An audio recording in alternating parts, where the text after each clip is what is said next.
Fala pessoal, beleza? Eu sou o pastor Daniel. Hoje nós vamos dar prosseguimento às aulas de escatologia. Como falado pelo Bispo John na última aula, nós estaremos introduzindo hoje os elementos parentéticos. O que são os elementos parentéticos? Eles são alguns elementos importantes, alguns eventos importantes que ocorrem ali entre o capítulo 10 e o capítulo 14 do livro de Apocalipse. Então, é um aprofundamento da revelação. Então, nós estaremos aprofundando, por meio desses elementos, a revelação de João ali do capítulo 10 ao capítulo 14, que é o intervalo da trombeta 6 para a trombeta 7. Beleza? Então, vamos lá? Só para a gente nos situarmos aqui, o capítulo 10 nós iremos falar sobre João e o livrinho, ou o anjo e o livrinho. No capítulo 11 nós vamos falar a respeito das duas testemunhas. No capítulo 12 nós vamos falar a respeito da mulher, do dragão e do arcanjo Miguel. No capítulo 13 nós vamos falar a respeito das duas bestas, que é o anticristo e o falso profeta. E no capítulo 14 nós vamos falar a respeito dos 144 mil escolhidos de Deus ou selados por Deus. Hoje nós vamos iniciar pelo capítulo 10 de Apocalipse, que é João e o livrinho. Nós vamos ler aqui, fazer uma leitura rápida do capítulo 10 e aí nós voltamos comentando, beleza? Só para nós nos situarmos nesse contexto do capítulo 10, é um aprofundamento da visão, como nós já falamos.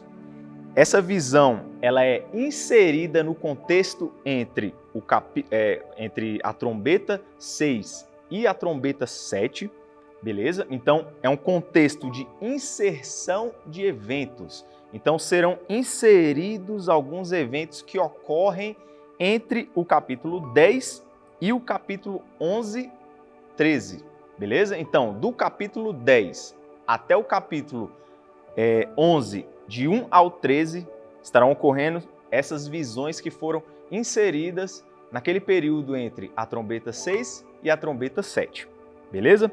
Vamos para a nossa leitura aqui do capítulo 10. Apocalipse 10, a partir do verso 1, diz o seguinte: E vi outro anjo forte, que descia do céu, vestido de uma nuvem, e por cima da sua cabeça estava o arco celeste, e o seu rosto era como o sol, e os seus pés como colunas de fogo. E havia na sua mão um livrinho aberto, olha o livrinho aí, e pôs o seu pé direito sobre o mar e o esquerdo sobre a terra, e clamou com grande voz, como quando ruge um leão. E quando clamou, os 7 trovões emitiram as suas vozes. E quando os 7 trovões acabaram de emitir as suas vozes, eu ia escrever. Mas ouvi uma voz do céu que me dizia: sela o que você escutou dos 7 trovões, e não o escreva. E o anjo que vi estar sobre o mar e sobre a terra levantou a sua mão ao céu. Verso 6. E jurou por aquele que vive para todo sempre, o qual criou o céu e o que nele há, e a terra e o que nela há, e o mar e o que nele há, que não haveria mais demora. Verso 7. Mas nos dias da voz do 7º anjo, olha a 7ª trombeta aí, quando estiver por tocar a trombeta, se cumprirá o segredo de Deus, como anunciou os profetas, seus servos. Verso 8. E a voz que eu do céu havia ouvido tornou a falar comigo, e me disse: vai, toma o livrinho aberto da mão do anjo que está em pé sobre o mar e sobre a terra. E aí ele foi ao anjo, João foi ao anjo, e disse-lhe: dá-me o livrinho. E ele me disse: toma, come, e ele fará amargo no seu ventre, mas na sua boca será como mel. João toma o livrinho, verso 10, come, e na boca era doce como mel, e, havendo ele engolido, o ventre ficou amargo. Verso 11, e ele me disse: importa que profetizes outra vez a muitos povos e nações, línguas e reis. Então, esse verso 10, aqui no verso 7 do capítulo 10, nós já vimos essa inserção, essa característica do verso 10 de ser uma inserção de eventos entre a trombeta 6 e a trombeta 7, né? Esse gap de eventos que ocorre, de visões que ocorrem, mas são visões muito importantes, né? E para nós iniciarmos aqui os comentários do capítulo 10, nós vamos iniciar pelas características do anjo, né? A partir lá do verso 1, e vi outro anjo, só que esse anjo ele não é um anjo comum. Olha o que João diz, ó, e vi outro anjo forte, ou seja, ele não é um anjo comum, é um anjo forte. Os anjos nas escrituras, eles são mensageiros, eles são guerreiros. Então, esse anjo aqui, ele é um anjo forte, beleza? Só que os anjos, quando nós vamos ver a hierarquia, eles são medidos pela sua força, né? Eles são medidos pelas suas atribuições, pelas suas características que Deus os concede, e aí que nós vemos que esse anjo é um anjo forte. Essa questão do anjo forte, ela também aparece lá em Apocalipse 5:2. A palavra utilizada no grego aqui, ela ocorre também lá em Apocalipse 5:2. Quando eles estão vendo o livro aberto, quer ver? Vamos ler lá. Vamos ler lá, que aí fica mais fácil. Apocalipse 5, verso 2. E vi um anjo forte, bradando com grande voz: quem é digno de abrir o livro e desatar os seus selos? Ou seja, aquele momento em que há um livro e não foi achado nenhuma pessoa digna, nem no céu nem na terra, digno de abrir esse livro, né? Até que apareceu o Cordeiro. Mas aqui não é o nosso tema de hoje, é só para mostrar que essa mesma palavra forte, a mesma palavra grega, ela ocorre também lá em Apocalipse 5:2, beleza? As próximas características desse anjo forte, elas fazem muita referência ao próprio Cristo. Nós vamos ver aqui que é como se ele estivesse falando do próprio Cristo. São características específicas do Senhor Jesus. Então isso é muito interessante. Essa característica anjo forte, beleza. Nós vamos ver que lá em Apocalipse 5:2, está falando de um anjo também. Foi um anjo forte lá no céu que perguntou, quem será digno, né? Quem poderá abrir o livro, né? Clamou e bradou com grande voz: quem será digno de abrir e desatar os selos desse livro? E aí nós vemos aqui essa correlação. Todavia, as demais características desse anjo, elas fazem muita referência. Algumas características elas são tão específicas que lá no final nós vamos tirar uma conclusão, mas só lá no final, beleza? Então, vamos agora discorrer sobre essas demais características que fazem muitas referências, que apontam muito para Cristo. A primeira característica, olha só, vamos lá. E vi outro anjo forte, beleza, assim a gente já comentou, que descia do céu, vestido de uma nuvem. Então, a primeira característica que nós vemos aqui é que ele está vestido de uma nuvem. Esse anjo que João vê, esse anjo forte, ele está vestido de uma nuvem. E quando nós vamos ver as ocorrências da palavra ou de nuvem nas Escrituras, nós temos várias e várias ocasiões em que o próprio Deus, ele se revela e se revela por meio de nuvens, ou seja, há uma identificação de nuvens na palavra de Deus quando Deus se demonstra, quando Deus se revela, quando Ele se apresenta. Eu anotei algumas aqui e eu vou compartilhar com vocês. Olha só, quando Deus conduz Israel no deserto, Ele usa uma nuvem de glória. Isso está lá em Êxodo 16:10. Eu vou passar alguns versículos aqui, alguns textos, não dá tempo da gente ler, mas eu quero que assim que você assistir essa aula, você vai lá e lê esses textos aqui, beleza? Ou você pode ir parando também e ir lendo, não tem problema. Então, a primeira característica aqui, a primeira ocasião que nós identificamos Deus se revelando, acompanhado de uma nuvem, é quando ele conduz o povo de Israel, passando pelo mar, ele usa uma nuvem de glória. Está lá em Êxodo 16:10, beleza? Já no Monte Sinai, quando Deus vai entregar as tábuas da lei para Moisés, quando Deus revela a lei para Moisés, ele também se apresenta coberto de uma nuvem. O Monte Sinai fica coberto de uma nuvem. Isso está lá em Êxodo 19:9. Êxodo 19:9. Então, quando Deus se revela para Moisés no Monte Sinai e ele vai entregar as tábuas da lei para Moisés, nós vemos a presença de uma nuvem. Quando Deus aparecia para Moisés, terceiro ponto, ele também se revelava em uma nuvem de glória. Isso nós encontramos lá em Êxodo 24:15, nós encontramos lá em Êxodo 35:5, beleza? Então, Deus ele se revela por meio de nuvem. Então, a nuvem, ela sempre se apresenta quando Deus, principalmente quando Deus ele visita a terra.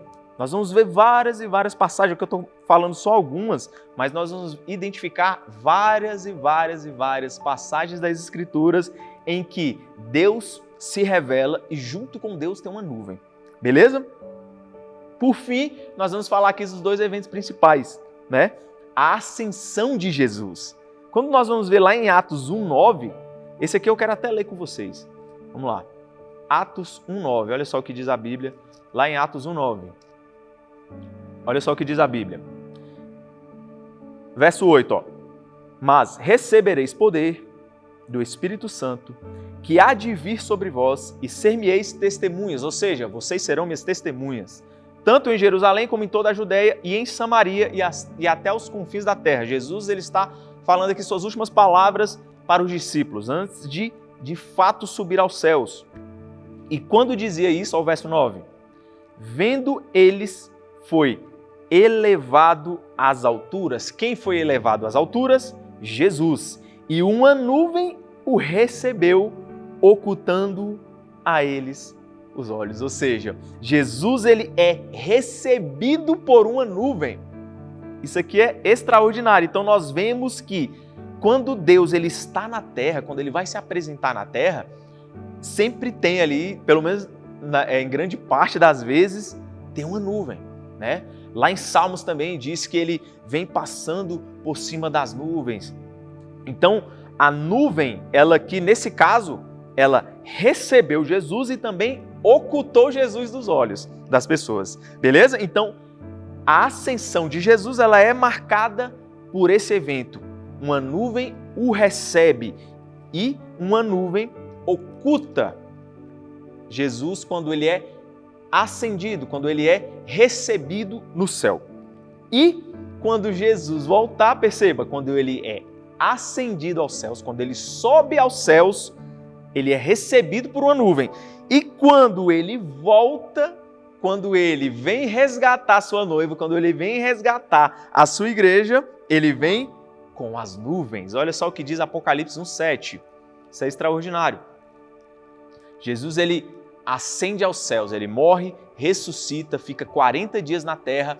Quando ele vai, de fato, subir, né? Quando ele vai cumprir, ele vai encontrar o Pai, então ele sobe e é recebido por uma nuvem. Só que quando ele voltar para buscar a sua igreja, olha o que diz a Bíblia. Eis que vem com as nuvens. E todo olho o verá, até mesmo aqueles que o traspassaram, e todas as tribos da terra se lamentarão sobre ele. Sim e amém. Então nós vemos aqui que essa característica do anjo de estar vestido de uma nuvem, ela não é uma característica comum para os demais anjos. Então, essa é uma característica que aponta, ela é específica e ela reflete o próprio Cristo. Ah, pastor, você está falando que o anjo é Cristo. Não estou afirmando nada. Isso aqui nós temos que entender que o Apocalipse, ele é um livro de muita revelação, beleza? Eu não estou dizendo aqui, Jesus é o anjo, não. Mas eu estou dizendo que essas características, elas apontam para algumas características que são específicas do Senhor Jesus. E aí, no final, nós vamos tirar a nossa conclusão, beleza? Então, quando Deus conduz Israel usando a nuvem de glória, ele se revela por meio dessa nuvem, beleza? Êxodo 16:10, lá no Monte Sinai, Êxodo 19:9, quando ele aparecia para Moisés também, havia uma nuvem, Deus se revelava em sua nuvem de glória, Êxodo 24:15 e Êxodo 35:5. E a ascensão de Jesus, extraordinária, ele é recebido por uma nuvem Atos 1:9, e quando ele voltar, ele vai voltar com as nuvens. Apocalipse 1:7. Beleza? Vamos continuar aqui. Então, primeira característica, ele é revestido, ele está vestido de uma nuvem. Segunda característica que nós vamos comentar aqui, por cima da sua cabeça estava o arco celeste. Ou seja, ele possui uma coroa, e essa coroa, ela faz referência, né? Aqui está afirmando que não é nenhuma referência, está dizendo, olha só, estava o arco celeste, ou seja, o arco celeste não era nem algo parecido, era o arco celeste que estava por cima da sua cabeça. Então esse anjo, além dele ser vestido de uma nuvem, ele possui o arco celeste. Para nós entendermos o que é esse arco celeste, talvez você nunca prestou atenção, você nunca parou para estudar isso, o arco celeste ele faz uma referência primeiramente na palavra de Deus, lá em Gênesis 9, do 12 ao 13, que é quando Deus ele faz uma aliança com Noé, né? Deus ele coloca Noé e sua família na arca. Após um período, Noé sai da arca, e aí quando Noé sai da arca, ele oferece um sacrifício, ele oferece um holocausto, ele oferece uma oferta a Deus. Noé, a primeira coisa que ele faz quando ele pisa novamente em terra seca, a primeira coisa que ele faz ali, ele apresenta um holocausto para Deus. E aí lá em Gênesis 9, vai dizer que Deus faz uma aliança. Mas por que Deus faz essa aliança com Moisés? Porque no capítulo anterior, em Gênesis 8, Moisés ele entrega essa oferta, esse holocausto, Deus sente o cheiro suave e aí ele decide não mais destruir a terra por meio de água. Deus ele olha assim e fala, cara, o coração do homem ele já é mau desde a meninice, ele já nasce mau. Então eu vou fazer uma aliança com o homem. Enquanto a terra durar, sementeira e colheita não faltará. Ou seja, a provisão de Deus não vai faltar. Isso aí está lá em Gênesis 8. A provisão de Deus não vai faltar. E aí Deus continua fazendo uma aliança com Moisés. Ele fala, ele faz a aliança com Noé. Noé, é o seguinte, eu vou colocar o meu sinal na nuvem. Que sinal é esse? O meu arco. Ele chama de meu arco. Eu vou colocar o meu arco nas nuvens. Perceba que lá em Gênesis 9, ele só diz o seguinte, eu colocarei o meu arco nas nuvens. E aí, qual é o arco que aparece nas nuvens? Por interpretação, nós entendemos que é o arco que hoje chamam de arco-íris. Só que esse nome arco-íris é um nome pagão, porque íris é o nome de uma deusa pagã, beleza? Então, o correto é falar o arco de Deus. É óbvio que, né, se estiver na escola e tal, você não vai ficar, é o arco de Deus. Não, tá tranquilo. Mas para você é arco de Deus, beleza? Para você, quando você estiver lendo a palavra, lendo a escritura, é arco de Deus. Não existe arco-íris.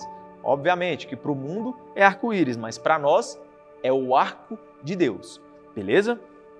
E aí esse arco de Deus, ele aparece a primeira vez ali. Deus fazendo essa aliança.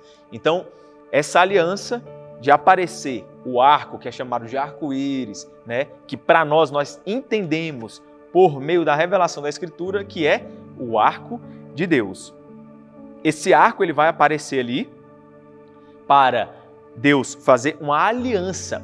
E aí lá diz, todas as vezes que eu olhar para esse arco, eu me lembrarei dessa aliança. E aí quando eu intentar enviar nuvens sobre a terra, eu vou parar, sei lá, eu vou me lembrar da minha aliança, é assim que está lá escrito, beleza?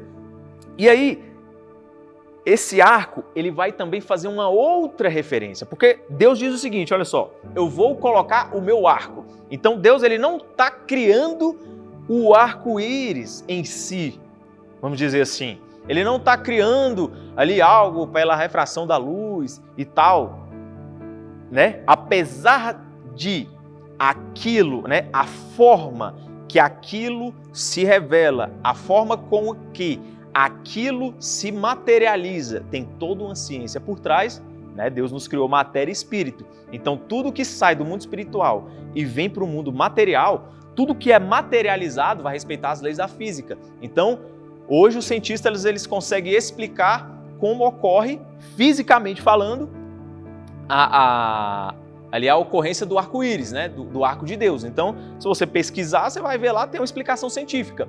Óbvio, por quê? Porque tudo que Deus materializa do mundo espiritual para o mundo natural, ele vai respeitar as leis do mundo natural. Beleza? Então isso é fato. Nós respeitamos aqui as leis do mundo natural porque Deus quis assim, Ele nos criou matéria e espírito. Todavia, o arco de Deus, né, ele fala, colocarei o meu arco nas nuvens. O que Deus está dizendo? Eu vou materializar o meu arco e colocar no mundo material. Beleza? Então esse arco já existe no mundo espiritual. E aí nós temos que interpretar a partir das ocorrências que vão acontecendo ali. A primeira ocorrência é lá em Ezequiel 1:28. Vamos ver o que diz a Bíblia. Ezequiel 1:28. A primeira ocorrência desse arco no mundo espiritual está aqui, ó, em Ezequiel 1:28. Olha só o que diz a Bíblia. Essa visão aqui de Ezequiel, ele vê o trono de Deus, né? Mais para frente nós vamos aprofundar aqui em Ezequiel 1. Mas agora nós vamos ler só o 28, olha só. Como o aspecto do arco que aparecem na nuvem no dia da chuva, olha só, tá vendo?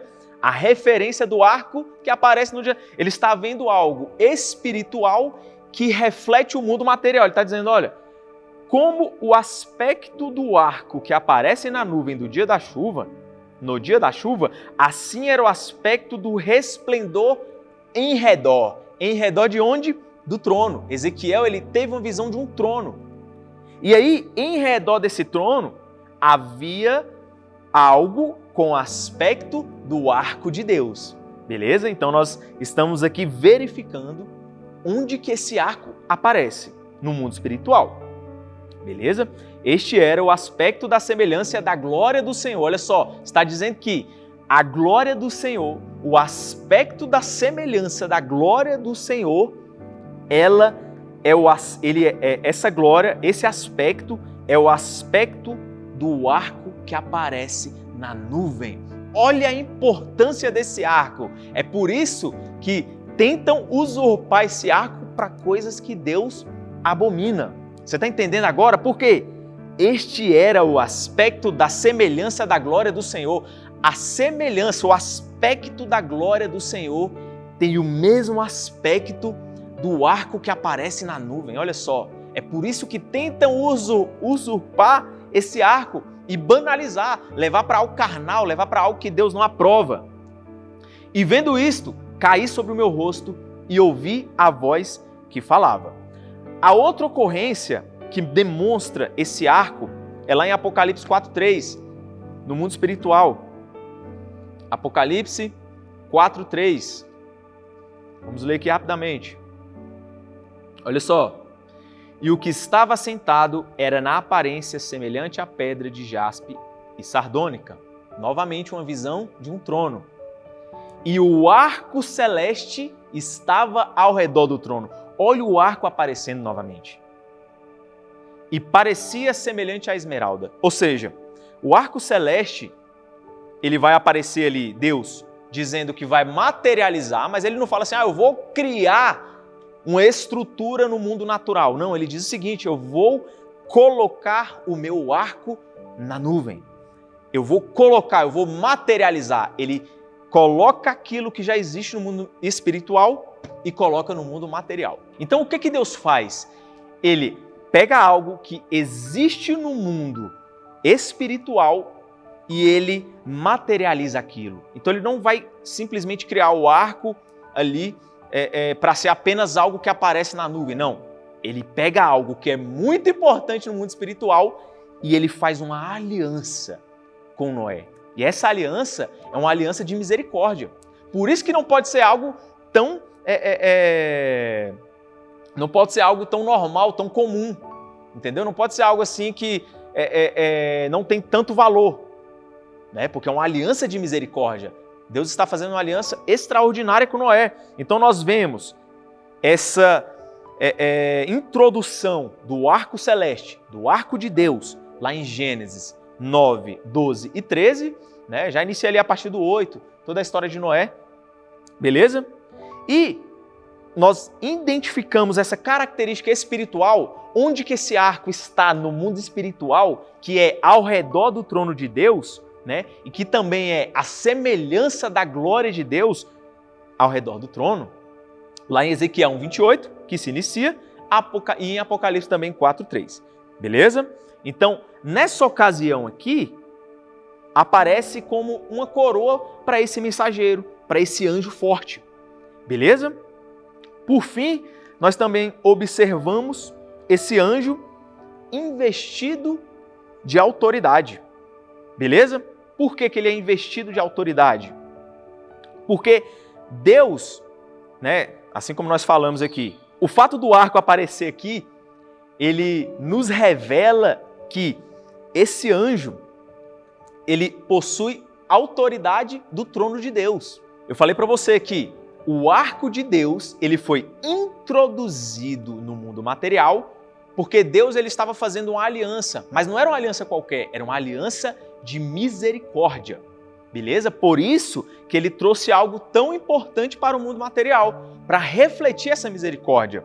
E aí, nós identificamos também o seguinte, que o fato do arco aparecer aqui nesse momento, né, em que Deus ele está, querendo ou não, o livro de Apocalipse é um livro também de juízo, é um livro de salvação, demonstra Jesus resgatando a sua igreja, só que também demonstra os juízos de Deus, né? Só que nós vemos que ainda em um momento de juízo, ainda em um momento ali de despejar da ira de Deus, ele se lembra da sua misericórdia.